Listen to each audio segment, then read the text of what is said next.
دعائیں نصیب سے نہیں بلکہ نصیب دعاؤں سے بدلتا ہے۔ تم اتنے یقین سے مانگو کہ تمہارے یقین کے بعد کہانی معجزوں کی لکھی جائے۔ غصے کے وقت انسان کے اخلاق کا صحیح پتہ چلتا ہے۔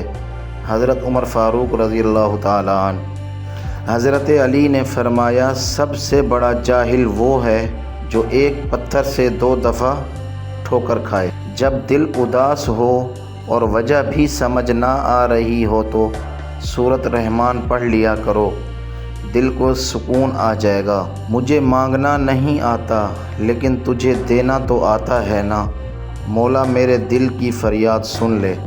نماز بوجھ نہیں بلکہ تمہارے بوجھ کو ہلکا کرنے کا ذریعہ ہے۔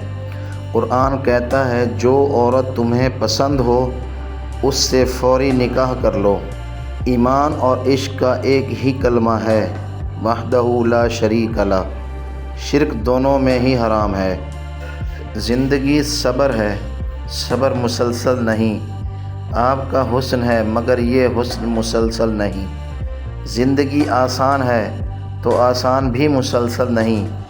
آج وقت آپ کا ہے مگر یہ وقت مسلسل نہیں۔ جب آپ آپس میں ایک دوسرے کے لیے دعا کرتے ہیں تو وہ پاک محبت ہوتی ہے۔ شخص بن کے نہیں، شخصیت بن کے رہو، کیونکہ شخص تو خاک ہو جاتے ہیں، شخصیت ہمیشہ زندہ رہتی ہے۔ آپ رب سے محبت کرتے ہیں تو وہ آپ کے دل میں صرف انہی لوگوں کو بسنے دیتا ہے جو آپ کی محبت کے اہل ہوتے ہیں۔ جوانی کی عبادت، اس سے پہلے کہ مٹی کا بدن خاک بنے، باوضو ہو کر مصلی پر جوانی رکھ دو۔ کتنا سکون دیتی ہے نا یہ آیات۔ قال لا تخافا اننی معکما اسمع وارا۔ اللہ نے فرمایا ڈرو نہیں، میں تمہارے ساتھ ہوں، سن بھی رہا ہوں اور دیکھ بھی رہا ہوں۔ موبائل اور دل اتنے پاک ہوں، کوئی کھول کر دیکھ لے تو شرمندگی نہ ہو۔ آج اگر زندگی میں مشکل ہے تو کل آسانی کا وعدہ بھی اللہ نے کیا ہے۔ اللہ سے مانگو، خوب مانگو، اللہ تمہیں امید سے بڑھ کر دے گا۔ بات تو ساری تڑپ کی ہے ورنہ وقت تو سارے ہی قبولیت کے ہوتے ہیں۔ اللہ سے مانگو، پھر مانگو، مانگتے رہو، وہ دے گا، وہی دے گا، کیونکہ وہی دے سکتا ہے۔ جس نے نماز قائم کی اس نے کامیابی حاصل کی، جس نے سجدوں کی توفیق دی ہے اس نے معجزوں کی کہانی بھی لکھی ہوئی ہے۔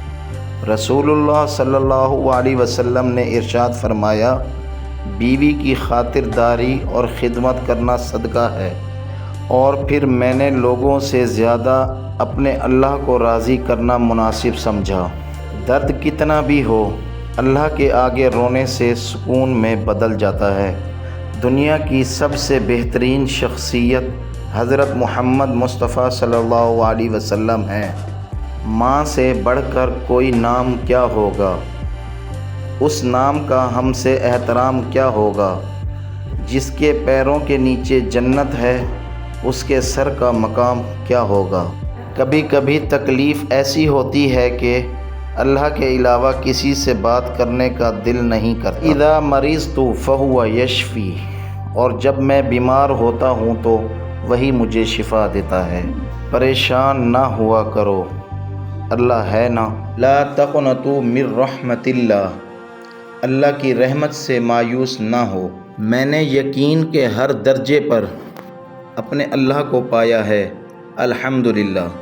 منہا خلقناکم، اسی زمین میں سے ہم نے تمہیں بنایا، وفیہا نعیدکم، اور اسی زمین میں لوٹائیں گے، ومنہا نخرجکم تارۃ اخری، اور دوبارہ اسی زمین سے نکالیں گے۔